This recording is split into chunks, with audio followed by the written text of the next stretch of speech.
അമ്മ എനിക്ക് ബോറടിക്കും, ഞാൻ നീ ചെയ്തോട്ടെ. നിനക്ക് മ്യൂസിക്കിന്റെ കോമ്പറ്റീഷൻ ഇല്ലേ, പോയി അതിന് പഠിക്കാൻ.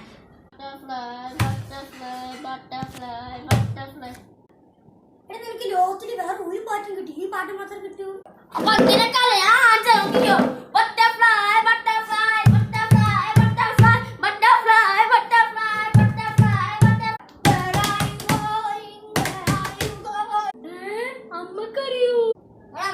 ഈ പാട്ട് വേണമെങ്കിൽ എനിക്ക് ഈ പാട്ടിന് ഫസ്റ്റ് കിട്ടി.